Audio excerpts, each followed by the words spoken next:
Slow down, you move too fast. Gotta make the morning last. Kicking down the cobblestones, looking for fun and feeling groovy. Ba-da-da-da-da-da-dum, feeling groovy. Well, good morning, good afternoon, wherever you are. Welcome to the bridge today. Today is episode 109, and we have a wonderful guest today, Tonya Donahue. And Tonya, you're going to introduce yourself in a second, but Sandy, have you got a quote for us? I sure do. I like this one a lot. Happiness often sneaks in through a door you didn't know you left open.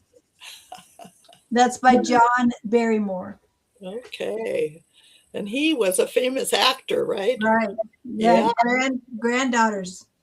that's right. Susan That's right. Barrymore is one of his granddaughters. So we're planning on we left a door open and we're planning on some happiness today. That's right. That's right. Okay, Tanya, welcome, welcome, welcome. So glad to have you on our 109th episode. And all the buttons worked today, so we were on right away. So would you just kind of introduce yourself to us and we'll kind of get our conversation started? Sure. Thanks for having me. I'm excited. I already mentioned to you before, this is the first time I've done a podcast. So you have a podcast version here. And so I am, Tonya Donahue. I'm 63. I always give my age because I support all ages kind of Right. possible. And I am right now currently a solopreneur of where I do digital marketing and affiliate marketing, and I spend a lot of time on LinkedIn supporting other content creators and also other people making the leap out of corporate into solopreneur. So I think in my LinkedIn headline, it's corporate escape artist, and I love that, and I wish I would have thought it. Credit to, I forgot who, but somebody said that. I'm like, I'm totally taking that and accepted that right away. And but before that, I spent, oh my gosh, so many years. I spent like 30, I should have this number, over 30 years in corporate, and I spent a big long chunk of it at Gap corporate, and then I like 17 years, very long time, and nobody does 17 years in any one place anymore. And then I did some contracting, and I was going to take a year off, but I kept getting little gigs, so I took them. And in my space, I was mainly working in project management and different type of things. At Gap, I started in project management and just kept doing that, and then managing project managers and managing in IT and tech in that space. And since then, I spent some time at a startup, and then I spent my last almost 8 years of corporate at LinkedIn, which was great, loved it. And then not even a year ago, I got laid off at LinkedIn. And I said, I'm not going back to corporate. I'm done with corporate. And, I've been fortunate and it's done well for me and all of that. But it's also just was time to try something different and new and see what I can do out there. So that's me briefly now, professional perspective anyway. Well, thank you. You are definitely a content creator. When you say that word and you say yourself, I met Tanya on LinkedIn, and she has a beautiful post every day that is so full of information. And another gal that we met on LinkedIn is Tosh Durkin, and I know that you connect with her too, and she's been on the podcast several times. So just plan on this not being your first time. Right. And to give you a little encouragement, I don't remember. Sandy's younger than I am, but last year when we first started our podcast, I was 74. So there's time. There's time for you to start. You'll probably start way before I did, but anyway, it's fun, and we're having a great time. It's keeping us busy, and I'm loving it, and Sandy is too. So Yeah. welcome, welcome, welcome. So you have vast experience, vast content creation. Do you do like, and I'm sure you have done like trainings and, in HR stuff? Have you done a lot of that, or is it just sort of happen when you're doing your projects? Yeah, so in my corporate space, I did train. I was mainly training on like project management, Okay.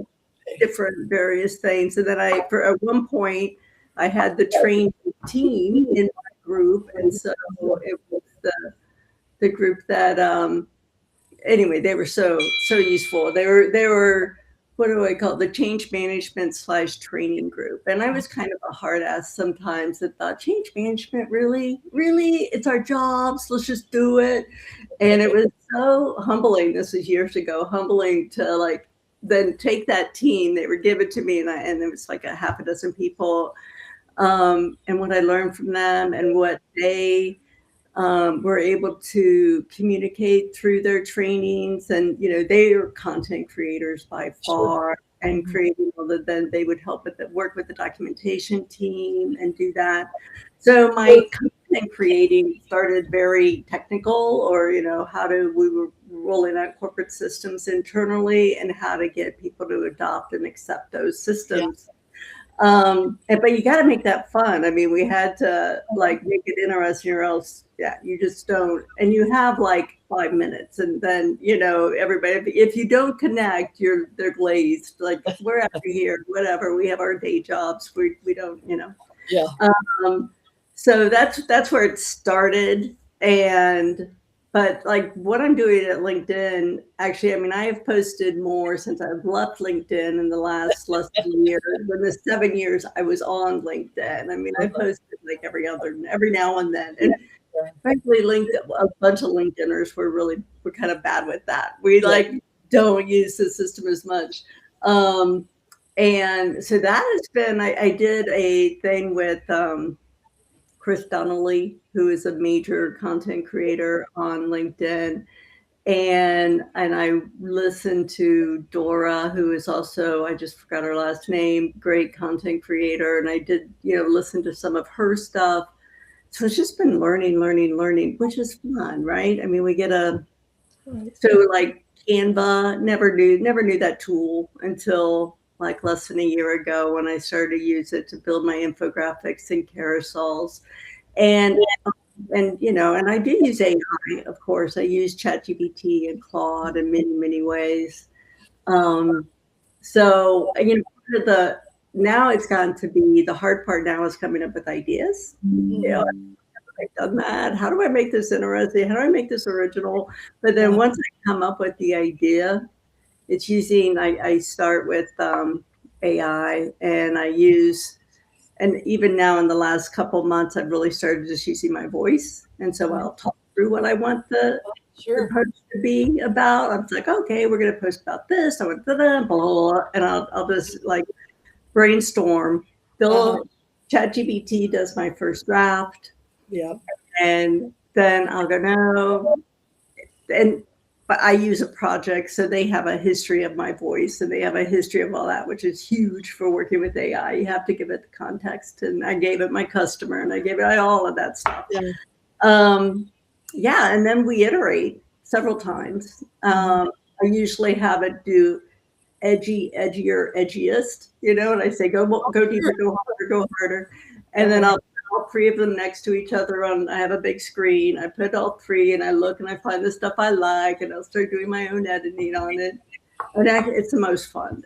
That's kind of some of the most fun. And when I think I've got it, I send it over to Claude, who's a hard ass, and they do that. I'm a bit of a swearer. I was in the Marine Corps, and it's like 40, 50 years ago, and I'm still swearing from it. So I'll try to stop that. Anyway, then I sent it to Claude, who's my last, he gives it Right. critique, and then I send it off. So Yeah. that, Right. Well, you've got a system and you're really great at cranking it out, and it's always so practical. That's what I like about it. But you just said two really important words. Um, and we just talked to a gentleman who has a fabulous story, and he used these words too. But you used the word curiosity. I mean, you're learning, always learning. And the other one is fun. mhm. And Sandy and I, coming from the education background, I used to always say that fun is the F word in learning, Mm, because whether you've got 9-year-old kids or 79-year-old kids, Right. unless you have fun, there's no energy in it. And it Right. has to be practical, and you've had lots of practical experience, and when you've got that energy, Right. not only you, but it transfers to your students.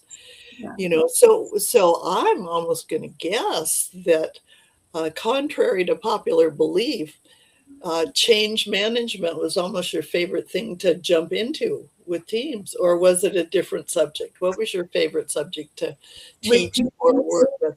yeah, I mean, it kind of was because you had to get creative with change management. You couldn't just like show up and try to like dryly give them information. So I did like that, and after a while, I mean, because I was a project manager or a manager of PMs for 40 years, so that got old. So change management was definitely new and kind of exciting, um, and and yeah, it was. Also, it has the transformation aspect. You Mhm. started here, you're going to end here, and so you have this really. I mean, training and change in general, you get to do that.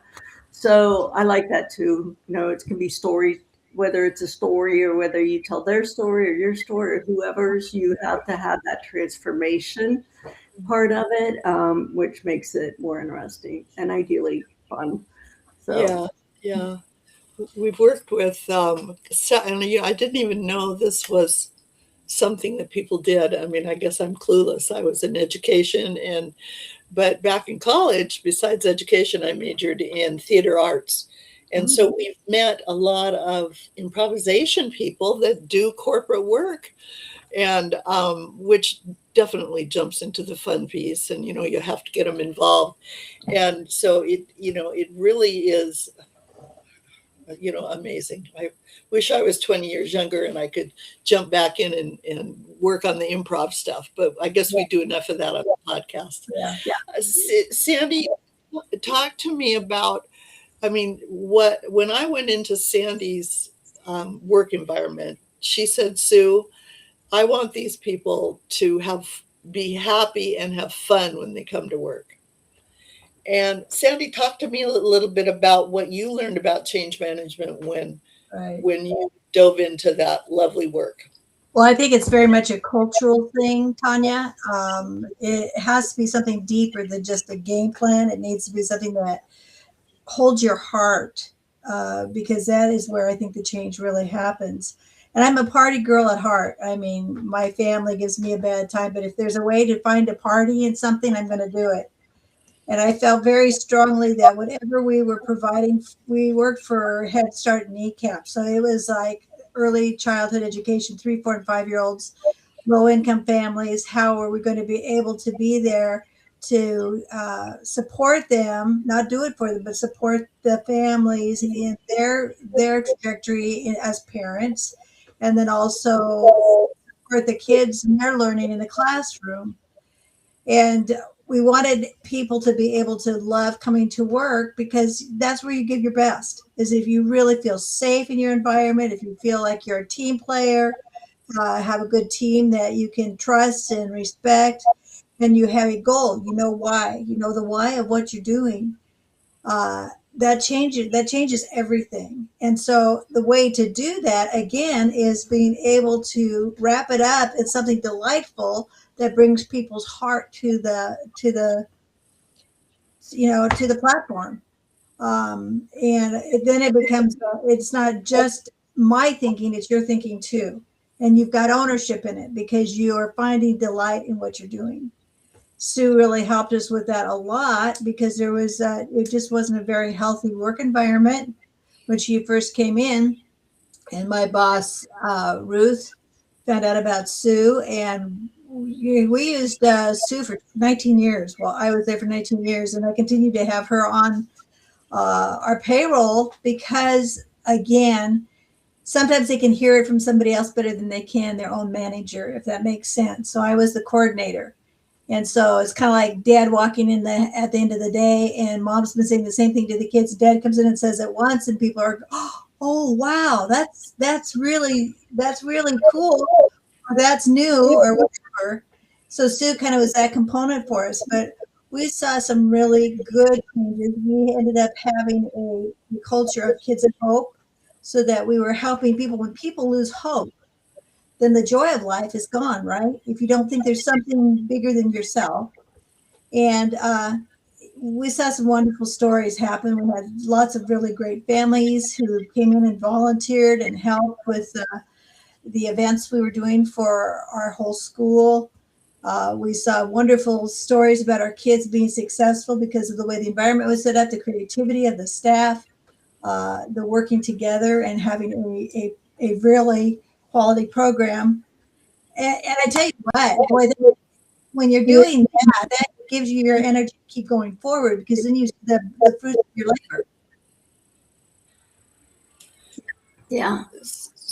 When you bring up culture, I'm reminded, like, for our bigger projects, I mean, we had small ones, but our big projects, we would have project teams of like up to like, 30 to 100 people. I mean, especially back then when there was less, everything cloud, and we were actually like building physical servers and all of that. But even now, I mean, you could still get some really big projects. And one of the big things that I would work with my project managers about is creating culture of that team, because they all have their own home teams. And then they come together, and there's this matrixy kind of space that we also have to develop the culture for them. And it's so important. And we would do things like we would set up various, go to shelters and serve and bring in and do food banks, things like that, and make these kind of get out of ourselves and together and serve, which was some of the best culture building that we could do. But then also, and going back to the improv, because I was also a bit in 100 years ago, community theater, and so got into this little group and we did improv. I had so much fun. And so, yeah, we would bring improv into it and kind of all those different games, because we would, like, in these big projects, we would call it the last, hardly ever, like, I do nothing all day and now my little phone is going crazy.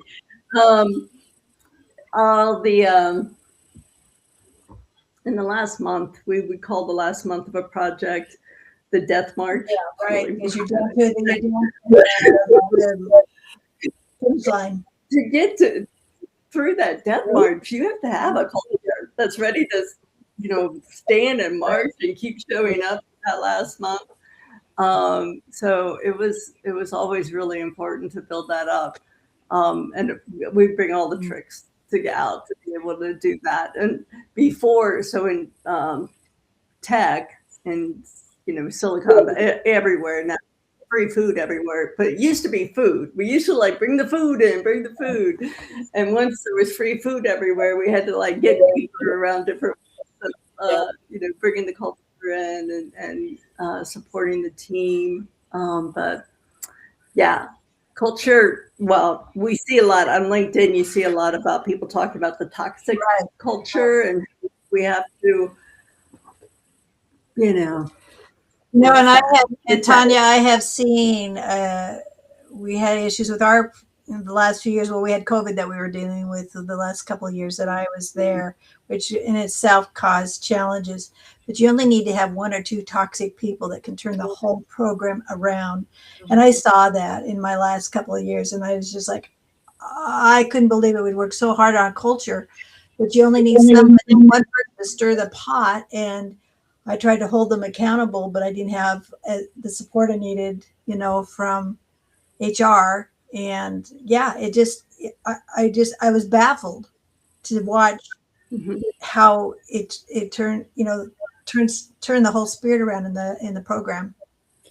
So Tonya, I'm curious. I kind of learned project management structure because I knew change management structure because it was part of it. You know what I mean? I had to learn that because that's kind of the end product. You have to get that project in line and have your role and goal clear and stuff. And it sounds like you sort of you learned change management because you knew project management. Can you tell me a little bit about maybe what some things might have been different or what you learned from one to the other? Yeah. I definitely went project management to change management. And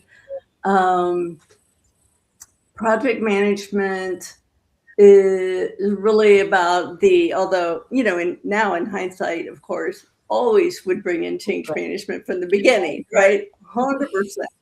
But, you don't really, back when I was doing it at the, way back, that really wasn't the case at all. In fact, you hardly even brought the users in until, at one point. But we would build out the goals and the schedule and the thing. And project management was really about task management and making sure we all team management project, that, and just making sure that we all got to the end. And at that point, change management, when I first started, would be about the last third of truly. And it's embarrassing now, actually. I would never do that now. And I didn't probably for the last half of my career, but that's how it started. We definitely had brought change management towards the end. And so it's interesting to hear you say, oh, I was brought in and that's how I learned project management. That makes total sense. And you probably went, I wish I would have been brought in sooner. Yeah, those task details. Yeah. Well, yeah, I wish I just would have planned for it, or you know what I mean? It happened and we did it, but it wasn't as intentional as I would have liked. But the whole discipline has emerged over the last 20 and 30 years. And it wasn't really what was taught. It was just kind of emerged. Yeah, it's true. I'm thinking about, so PMP is a project management professional. That's kind of the certification all the PMs would get, probably they still get.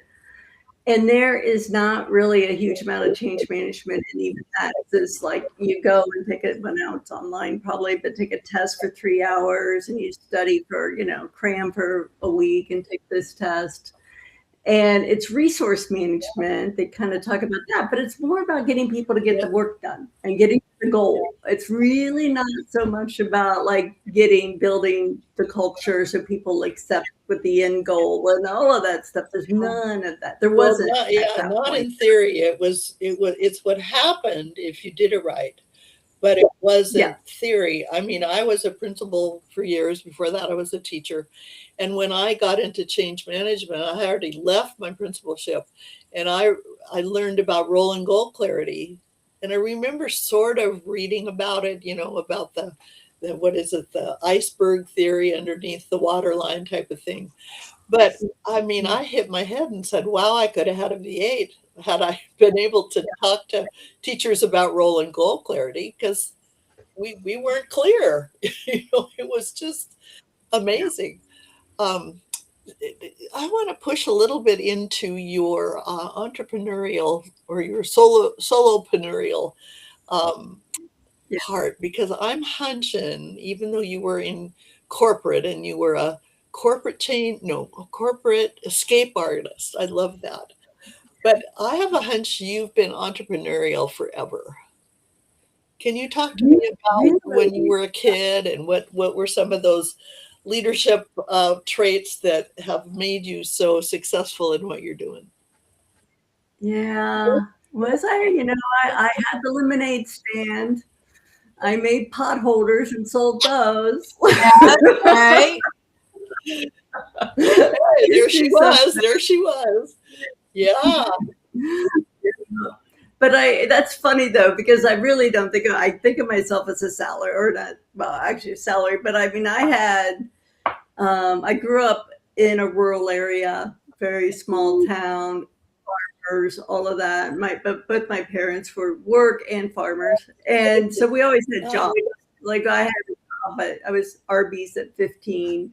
And, I was working the whole time. So I just always had a job at one point, not necessarily make a job, but had a job.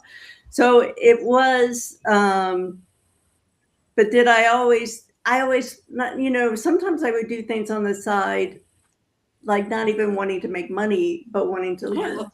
So my entrepreneur around I would dig into something to learn stuff. I would write to learn about things, and I would try to publish some, but I didn't care so much about that because I had this job. So I was always, I had this job, and then I was doing to play around with this other stuff. So yeah, that's interesting. And I do feel though my husband is, who I've been my second and been with him for the last 20 years. And he is an entrepreneur. He's been working he's like a consultant. And so he's, self-manages his time, obviously, all of that stuff. One of the biggest aha moments for me was really like having to own my own time management, my own goals, and all of that stuff. I was like, I could spend, because I also have a nice lazy streak. I just love like hanging out on my couch. I'm there. So, I can have like a couple days go by with like, oh crap, I haven't done enough posts. I haven't done enough of this. I haven't created more ads here. I haven't done that. So yeah, I don't know. I'm mixed. I would play with entrepreneurship, but I didn't actually, once it came to be like, no, this is your job. My entrepreneur's my job now. I'm still struggling with that. Tonya, in our past podcast, we talked about self-leadership. And that's what you're talking about, is you have to start being a leader for yourself before you can be a leader for other people.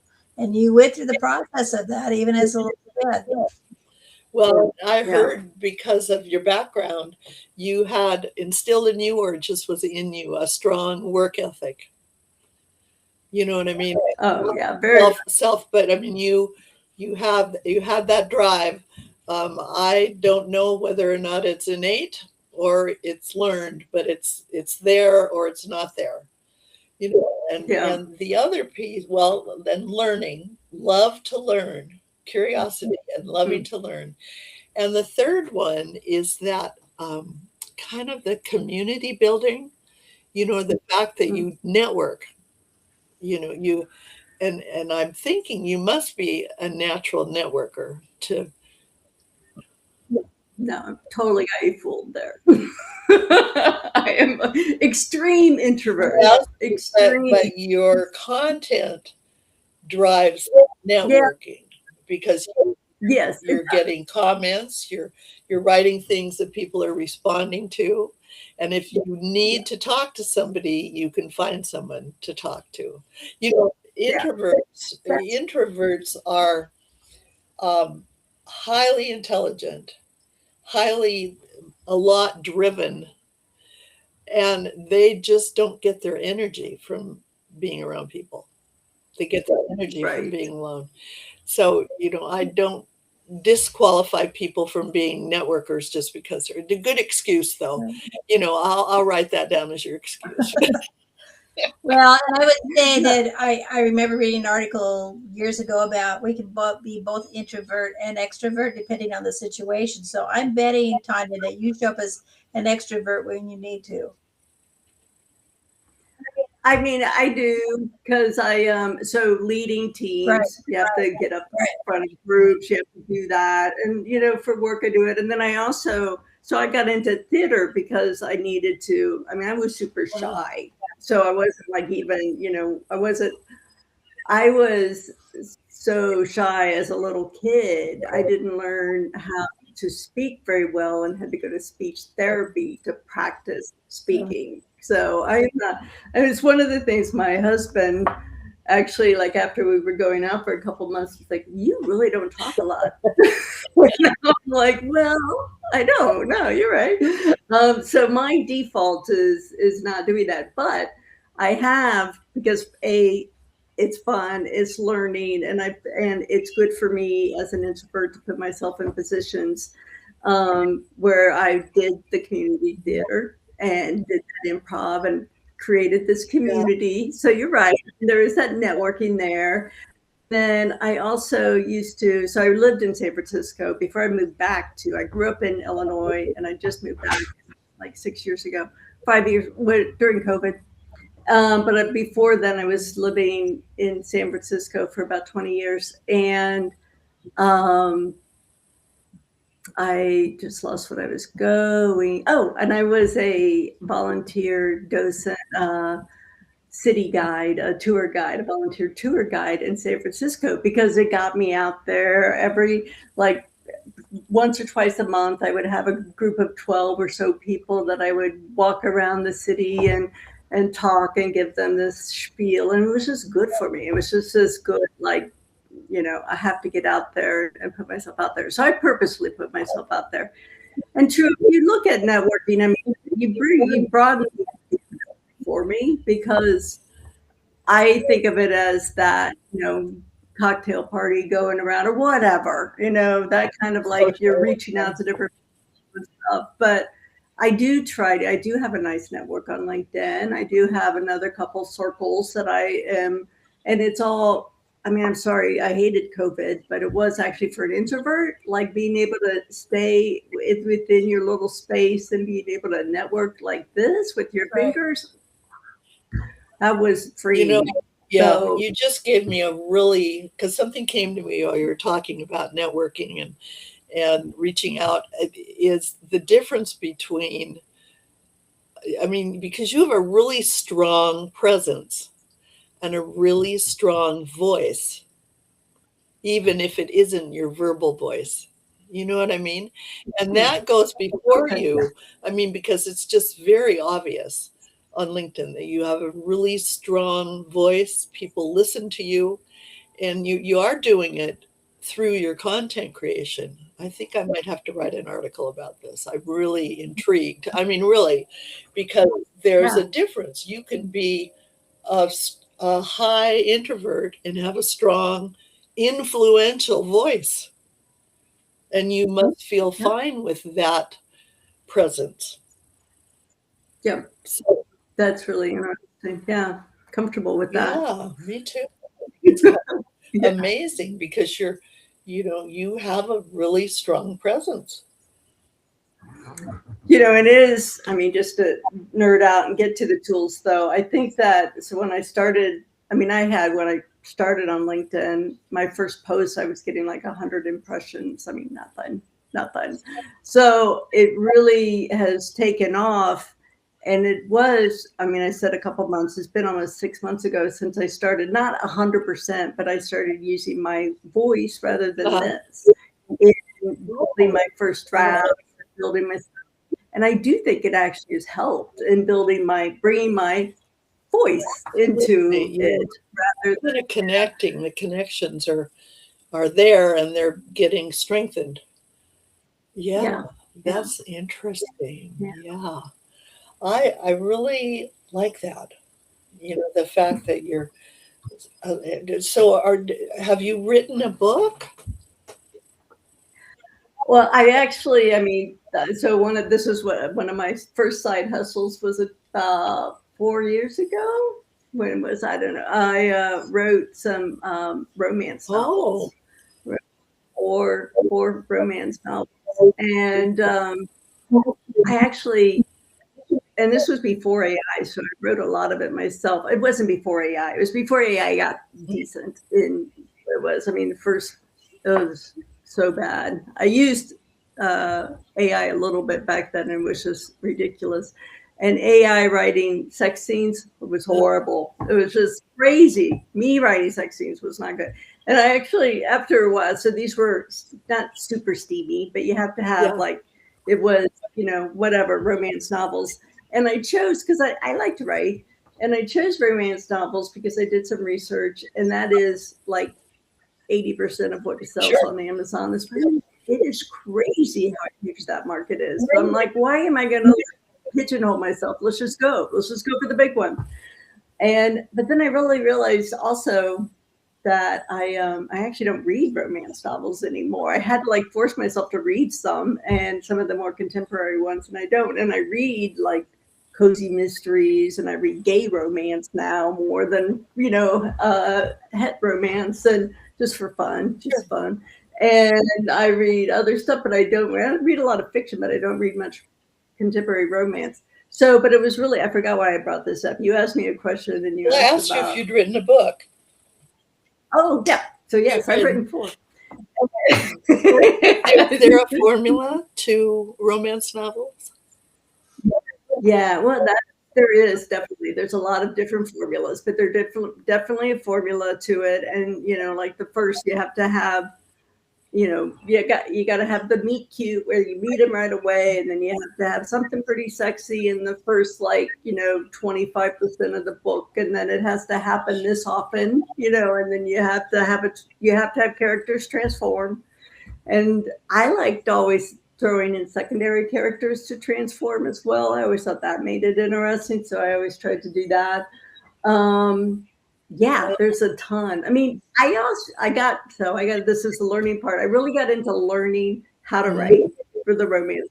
That was fun. And then also that was the first time I got into I used Facebook ads, and I'd never done that before because I've been like really project management, so I hadn't done marketing at all.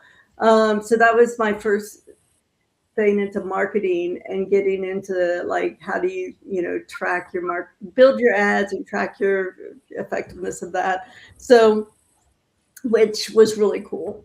And the thing is with these novels and stuff is I could have kept doing it because I was making a little money, but I actually just didn't love it. I didn't really love it. I mean, and if I would have kept doing it, because you put one out about every 3 to 4 months, you just like out.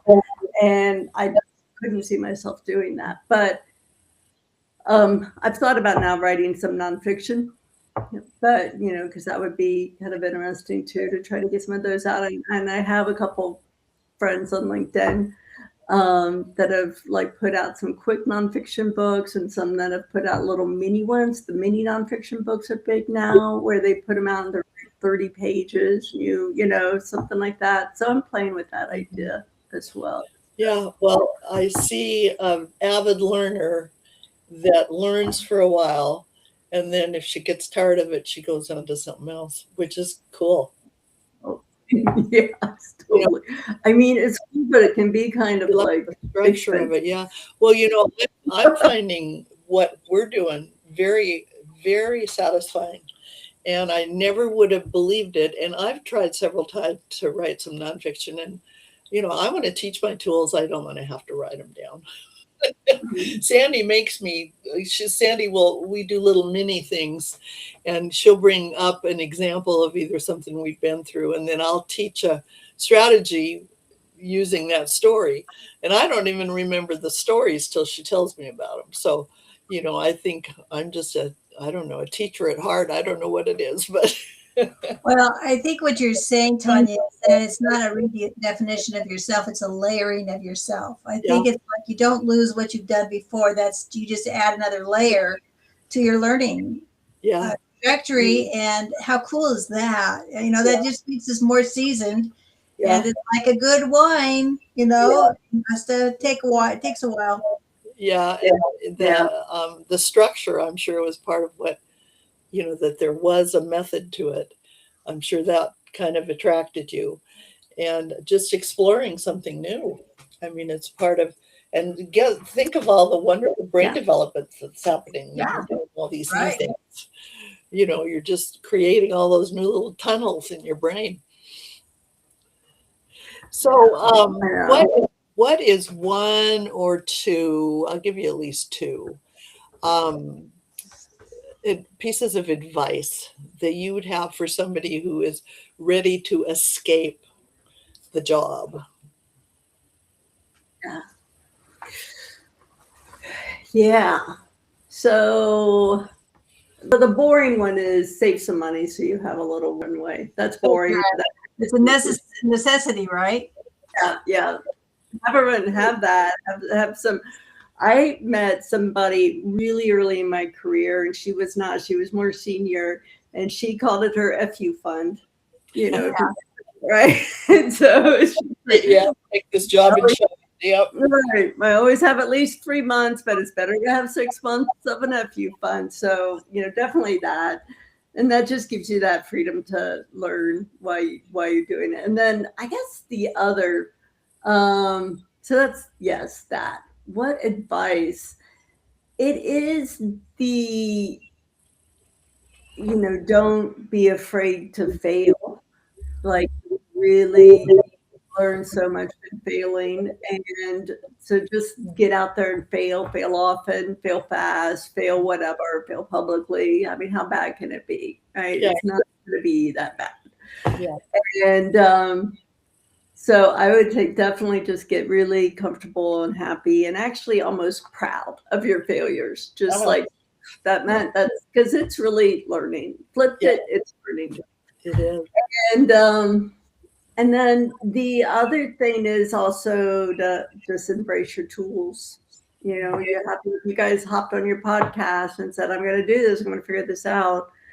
I mean, I've always been a tool. Like in the Marine Corps, I worked on computers, and that was in 1982. So, I've been working around computers and around software for a while. So that gave me an edge that I'm not afraid of like jumping in, but you just got to jump in and like use those tools because they're so amazing now that, Sue, I wanted to ask about your writing. Like, have you used AI for your writing? Because it's amazing. Oh, don't push me. Take me there. Oh, I love it. So one more question about kind of your, I'm not going to call it temperament, but I'm going to call it your tendency. How's that?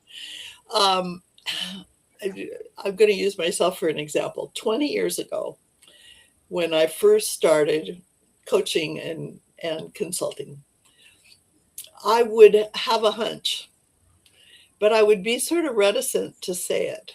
You know what I mean? I'm going,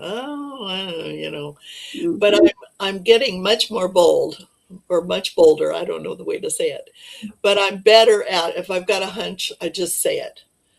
And if my client doesn't like it, they can tell me they don't, or it might help push them over the edge. They need to jump off the cliff, Mm-hmm. How is what can you say about your intuition and your tendency to go with it? Yeah. So, I mean, as in my new space, it definitely, I have to push myself to do it. So I had like in corporate and in management teams and managed stuff, I was super comfortable with my hunching. I would be like, I could hop onto a project or hop onto a meeting. I could, talk to the PM after, go, oh, this isn't working. That here, this is that. I was golden there and felt pretty comfortable with it. Here, when it's that self-leadership thing, when I have to like hunch myself, I have to like, oh my God, that sounded weird. But I have to, do that I'm not there yet. To say it is. It hasn't been a year. I need a little bit more. Like for my content, every time I hit post, I'm still like, doing that. And I'm wrong a lot. Like, I think this one's going to kill it, crickets. And, another one I put out there and it's just like goes, I haven't had any hugely viral stuff, but I have, the Tonya viral. My size viral. I've had some of those and they've surprised me. So I'm working on my hunch, like now, in my new role. Sure. My old role, 40 years. Oh my God. So the experience was what gave you the confidence. Yeah, that makes sense. Experience matters, man. And that's why, that's why I say my age. That's why I say, and when I was in corporate, I started doing that. And while I was in, oh my God, see, I've been out of it. So, employee resource group, ERG, the ERGs, where there would be different women, Black, Latina, all of that. We had a wisdom one so most corporate, it's 50 and over. LinkedIn was such a young culture that our wisdom, our older ERG was 40 and over. I mean, can you imagine? I'm like 40. I was like a kid at 40. Are you kidding? Right. What? But anyway, I was part of the wisdom, and then I, joined the leadership team, and it was really important for me to really make people comfortable with their experience and just to acknowledge and all of that, because it's huge, the experience that we bring, the people that have been, doing it's just huge. And it doesn't matter, then tools be damned, it doesn't matter, it is the experience at that point that and that's a gut experience, that's relationship and culture and all of those different types of That's right. That's right. So, to kind of close our podcast, we always ask, what is one takeaway for you? So, we're going to ask you, then Sandy, and then I'll close with that. What is one takeaway for you from our conversation today? So I'm going to go back to the network, because you kind of caught me there, because I would have just said, nah, I'm no networker.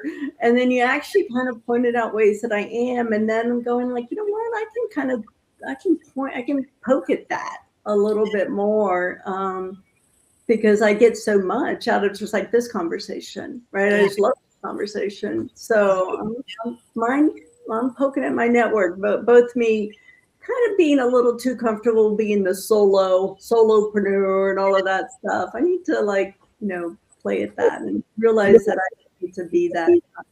Introvert is not an excuse for nothing. Yeah. Well, you might have come up with a catchy title. You're good at that. Yeah.